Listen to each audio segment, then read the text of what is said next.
a company paying me $15,000, $10,000, $5,000 for almost 2 or 3 years straight as what you would call a full-time creator. Welcome back to my channel. She Really Had a Baby. I'm Jessica Rose. I'm known for making moms laugh and baby daddies punch the air, but I have not really been doing too much of either of those things, and I'm finally accepting that it is because there is a certain level of creator burnout that I have hit a wall with, not just recently. I think that I've been burnt out for quite some time, because a lot of the things that I was telling myself were roadblocks to why I wasn't showing up and creating content have dissolved, and I'm still not showing up the way that I want to, at least in the concept of short form. I am doing this YouTube, I am doing long form content, but it's nowhere near the level at which I want to be doing it. And I also know, as someone that understands social media, how important it is for me to still show up in all of the other ways on all of the other platforms.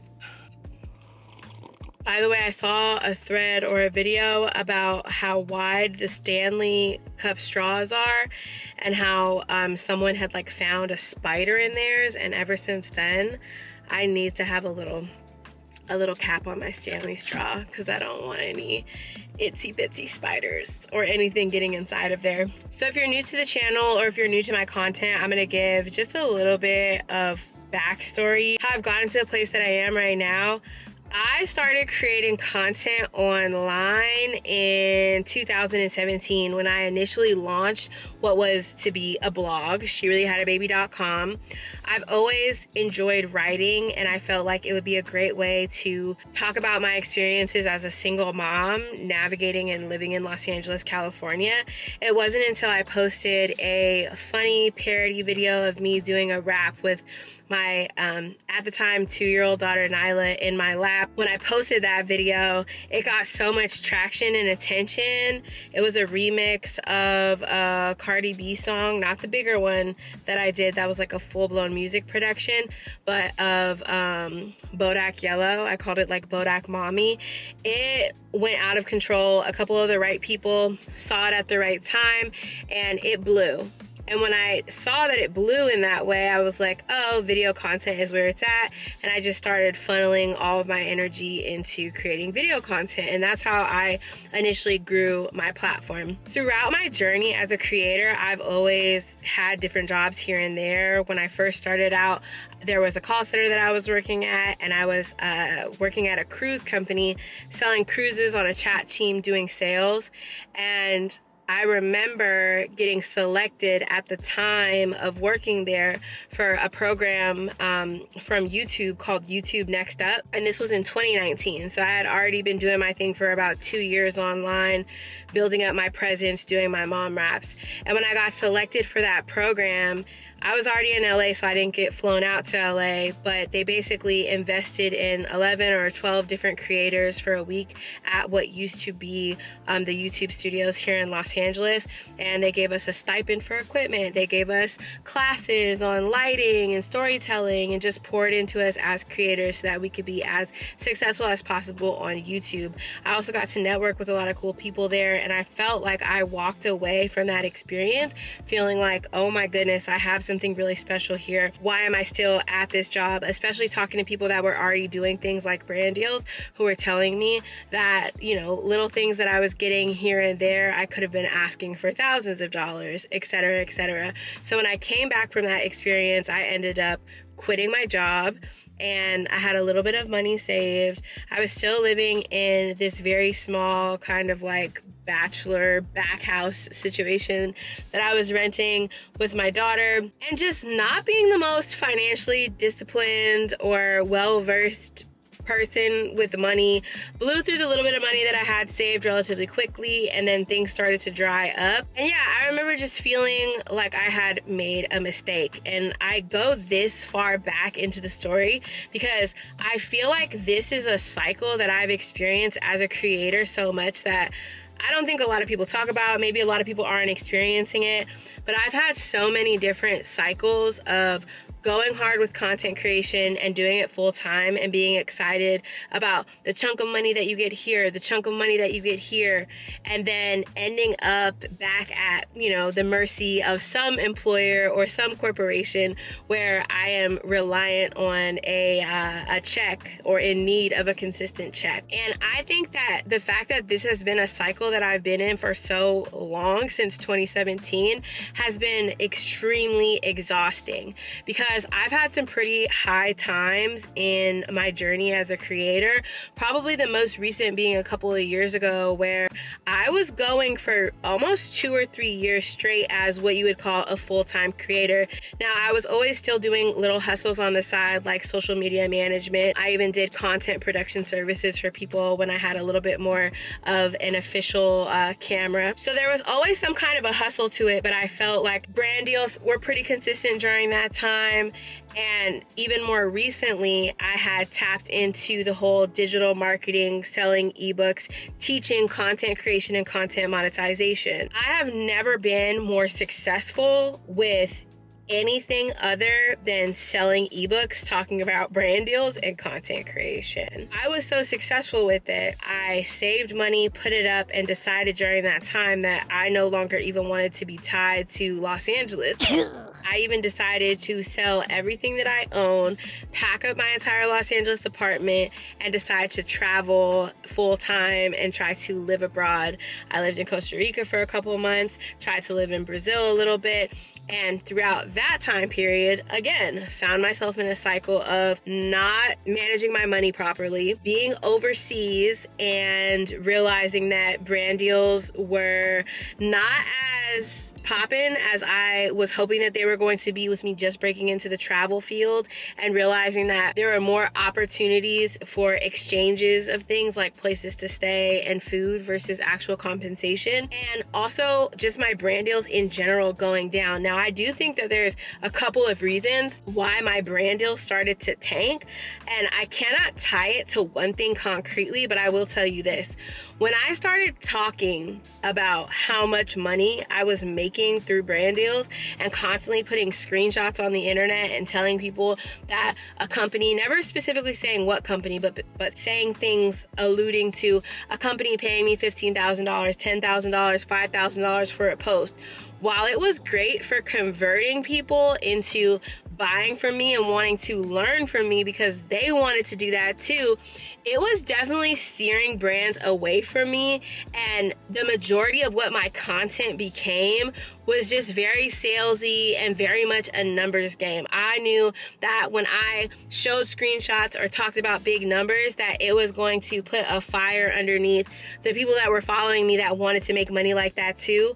And I think that that kind of like left a bad taste in brands' mouths, especially because I've always been more of a lifestyle creator. So when my content started to primarily become that, I think for one, it was kind of like I just became a brand and a business that no longer seemed to be in alignment with what these companies and who these companies were looking to pair up with, especially with me putting all the business out there in the streets about how much money was being made. Content started to feel inauthentic because I felt like in order for me to make the money that I was making, I had to be super salesy. It started to feel extra inauthentic because my brand deals were completely slowing down and I was becoming very dependent on the money that I was making from digital products in a way that made me feel like the reason that I was making money was because I was telling people how to make money, and something about that just stopped feeling right to me. Overseas, running out of money, crashing out, realizing I didn't really want to be doing anything that I was doing anymore. I stopped selling the digital products. I started focusing more back on content that was based in storytelling, which is what I've always preferred to do. But I knew that it was going to take some time to get back to the place that I wanted to be at with brand deals and my content, because mind you, I've never really been able to get my YouTube channel, which is probably one of the best paying platforms that you can be on. I've never been able to get my YouTube to a point of really generating any kind of income, because even when I was having the most engagement on YouTube, it was with parody raps. And because parody raps are technically other people's beats, I can keep it up for fair rights usage, but I was never able to monetize on it. And so I never really mastered long form content, and short form content doesn't pay that well on TikTok or Instagram. I even recently left the Instagram bonus program because I realized I didn't enjoy feeling like there were certain things that were being potentially suppressed, all for like random, on a good day, $60 payout, $20 payout. So I left that program as well. My main focus for trying to get monetized now is for sure on YouTube. Even with me focusing more on organic content, I knew it wasn't going to be this thing that took off for me and got me right back on track. So I ended up having to get a job. And it was just like, dang, again, like here I am again as a full-time creator, this time traveling the world, homeschooling my kid, and I'm still right back at the same place that I was, where I'm like, I'm going to go back and be employed because I'm not someone that's gonna get on the internet and have y'all pay my bills just because I have an audience, because I know that people do that. I needed some consistency with income. And so there was a level of exhaustion but relief that I felt when I finally landed something that felt like it was good for me, because it was in the marketing field. It was a marketing position. They offered me $60,000 for a salary. I asked for 80 and they gave me 70. At the time, I was content with that. I hadn't gotten back to Los Angeles. I didn't have any kind of rent. It was really just going to be me catching up on bills, on life, having some kind of a consistent income coming in. And when I came back to Los Angeles, I was just going to be staying with my brother anyway. Mind you, $70,000 in Los Angeles, where the average rent is like $4,000 a month. Like that's just your rent right there, right? After taxes, after health insurance. And I remember being really excited about the job still, though. This was a year ago. I got hired in December of 2023, and I remember being really excited specifically because it was in the field of marketing. So even though it wasn't the pay that I really wanted to go in with, it was my first time getting a job in marketing, which I know I have a great understanding of without a college education. Y'all, I don't have a high school diploma, so I felt like it was a great step in the right direction. I quickly realized that one of the reasons that I was able to get hired was because it was a company that was about education and equity, which was great, but didn't have any real structure. And after about a year of working there, not only was I bored with the content that we were doing, but I didn't really feel like I had the support that I needed to effectively market the way that I wanted to. And they weren't interested in giving me any more money. In fact, I found out towards the tail end of my employment there that they had taken away like an $80 work from home stipend off of everyone's check without even saying anything to anyone. So I had a conversation with my partner, and we kind of just decided that the amount of effort and time that I had been spending maintaining the home, cooking, cleaning, as well as like trying to get my content back off on the ground, because mind you, throughout this entire year, I'm still trying to show up on social media, but the main energy was going towards my 9 to 5. It was a remote job. I didn't have to go anywhere, which was cool. It wasn't super meeting heavy. And I honestly had like a decent setup for the type of check that I was getting, but the health insurance wasn't good. I was paying like $1,000 a month still for insurance.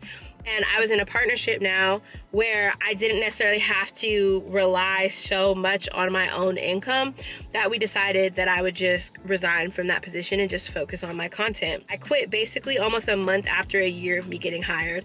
I put in my resignation. All of that to say, like, I thought that was what was holding me back from creating content. But burnout is so interesting, because even when you take away some of the things that are running you into the ground, it is still hard to get back in the flow and the muscle of posting and doing all of these things. When I was teaching content creation, I had such a hard line viewpoint on it. Like, you just gotta get it done. Just post the content. I think one of my ebooks was called like Post This. And it was like, if you're struggling, here's 12 ideas that you can post right now. Very much just like go, go, go, go, go. But now I get it, because yes, I still have the responsibility of the home and my partner and my daughter and cooking and cleaning. Like, it's very much giving wifely things around here. I have always done so much. And a huge theme that I'm realizing in my relationship and trying to come out of the burnout of being a creator is also coming out of the burnout of the fact that for the past 10 years, because my daughter is 10 years old, she's about to be 11, I have been doing everything by myself. And I am realizing how not normal the things that I was doing were, because I have more support now probably than I ever have had, and I am still struggling to get things done.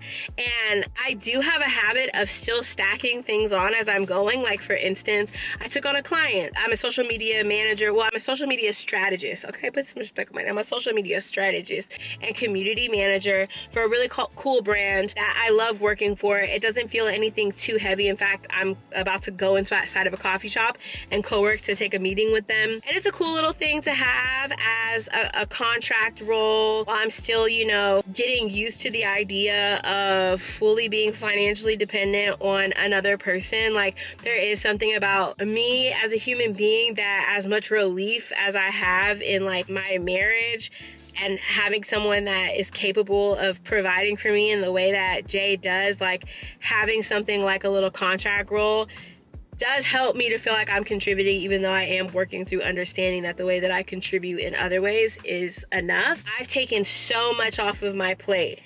So much off of my plate. And I'm still struggling to show up. And I think that these cycles that I've been going throughout my entire journey of being a creator have just left me feeling so burnt out. I'm in the process of trying to recover from that. I even started a series on Instagram called Becoming a Real Creator Again that I was super excited about. And I fell off of that too because I was just so burnt out. I'm like, I can't even become the real creator again. So I think I've done enough yapping for today, but that's just to give you guys a little bit of insight into like what I'm going through as far as creator burnout, as a creative that's been online since 2017 and had major wins, but like also major losses, and has had to get on and off the horse over and over again. And I am really trying to get back on right now, y'all. I'm trying to get back on the horse. I'm really trying to ride it, but it's just like, there's so many ways you have to show up online these days. It's changed. Like, I feel like an old head. Like, it's changed so much since back in the day. Yeah, this is something that is not easy to just pull yourself out of. So I am doing my best. And yeah, I hope you enjoyed this kind of style of like a car rant. If you did, let me know in the comments so I can kind of do more mind dumpy things like this. I do random mind dumps similar to this over on my Patreon. If you're looking for a way to more directly financially support me as a creative, feel free to sign up there. You get early access to the YouTube videos, and then exclusive content like my mind dumps. I did one the day before yesterday, actually, on Monday. Thanks for watching, you guys. I will see you next week. I cannot believe that I have pulled off this many videos in a row. And this is the start of it. It's the start of like building up that muscle. And right now it's just YouTube. Right now it's just YouTube, and everything else will eventually start to pull itself together. You feel me? Hopefully. I gotta go in here and get some work done and take one of these calls and then go home and make my spouse chicken salad and get ready for Nyla to get out of school and take her to Kumon and just do all the wifely momly things while still trying to create this content for this YouTube video tomorrow. Y'all, I am drowning. Like, it's hard. This is hard. I can't believe I ever got on the internet and told y'all it wasn't, and that if you really wanted to do what you needed to do, that you just needed to do it. Like, jeez.